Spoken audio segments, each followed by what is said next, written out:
ছাত্র শ্রমিক জনতার বিপুল আত্মত্যাগের বিনিময়ে আমরা ফ্যাসিবাদী শাসনকে পরাজিত করে এক অবিস্মরণীয় বিজয় অর্জন করেছিলাম।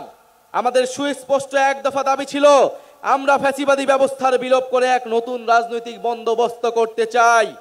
কেবল এক ফ্যাসিবাদী শাসক হটিয়ে আরেক ফ্যাসিবাদী ব্যবস্থার উত্থানের সম্ভাবনাকে জিয়ে রেখে আমরা নিশ্চিন্তে ঘরে ফিরতে পারি নাই, বরং রাষ্ট্র সমাজে দীর্ঘদিনের জেকে বসা এই ফ্যাসিবাদী ব্যবস্থা সমূলে উৎপাদনে আপনাদের তীব্র আকাঙ্ক্ষা বাস্তবায়নের দায়িত্ব কাঁধে তুলে নিতে গত 28শে ফেব্রুয়ারি আমরা আপনাদের ছাত্র শ্রমিক জনতা রাজনৈতিক দল জাতীয় নাগরিক পার্টি এনসিপি গঠন করেছি। গত এক বছরে আপনারা লক্ষ্য করেছেন যে রাষ্ট্রের মৌলিক ও কাঠামোগত সংস্কারের বিভিন্ন শক্তিশালী পক্ষের বিরোধিতার মুখেও এনসিপি আপনাদের পক্ষ থেকে মৌলিক সংস্কারের পক্ষে সুদৃঢ় অবস্থান নিয়েছে। আমরা বিশ্বাস করি এই মৌলিক সংস্কারগুলো পুরোপুরি বাস্তবায়ন ছাড়া ফ্যাসিবাদী কাঠামো ভেঙে ফেলা আমাদের পক্ষে সম্ভব হবে না।